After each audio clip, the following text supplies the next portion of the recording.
जय जगन्नाथ सांग मैंने बर्तमान आम ब्रह्मपुर बाहर माँ बालकुमारी को दर्शन करने NH16 ब्रह्मपुर आंध्र प्रदेश जावा बाटर बामपटे सिद्ध भैरवी मंदिर मुख्य द्वार पड़ो सेठार आगु को अल्प बाट आसिले बामपटे माँ बालकुमारी बोर्ड देखा सेठार यू टर्न करी चिकिटी रास्तार आसिले धानकरा छक पड़ो सेठार राइट साइड रे गले देखिए माँ बालकुमारी मंदिर गेट अच्छी से गेट पट दे भीतर को आसिले आपण बालकुमारी रे पहुँची पारे।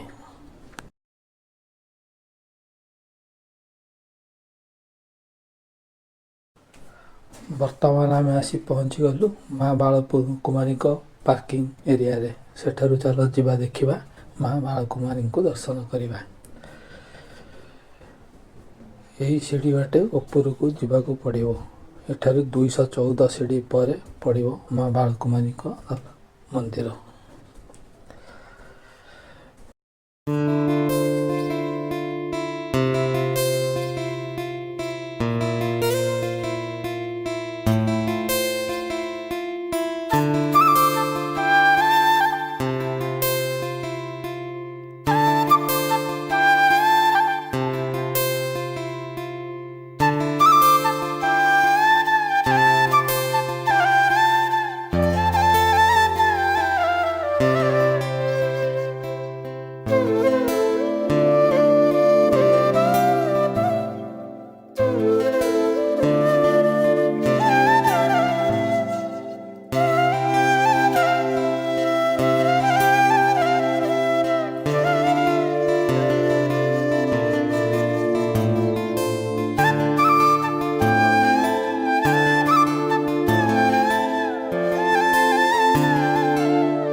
ये हूँ चिकिटीर दृश्य पहाड़ उपर देखुए खूब सुंदर दृश्य प्रकृति भरपूर उपभोग करें प्रकृति को भरपूर उपभोग करें आसतु थे माँ बालकुमारी बुलिके जातु।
ଭିଡ଼ିଓଟି ଭଲ ଲାଗିଥିଲେ ଲାଇକ୍ ଓ ସବସ୍କ୍ରାଇବ୍ କରିବାକୁ ଭୁଲନ୍ତୁନି। ଜୟ ଜଗନ୍ନାଥ।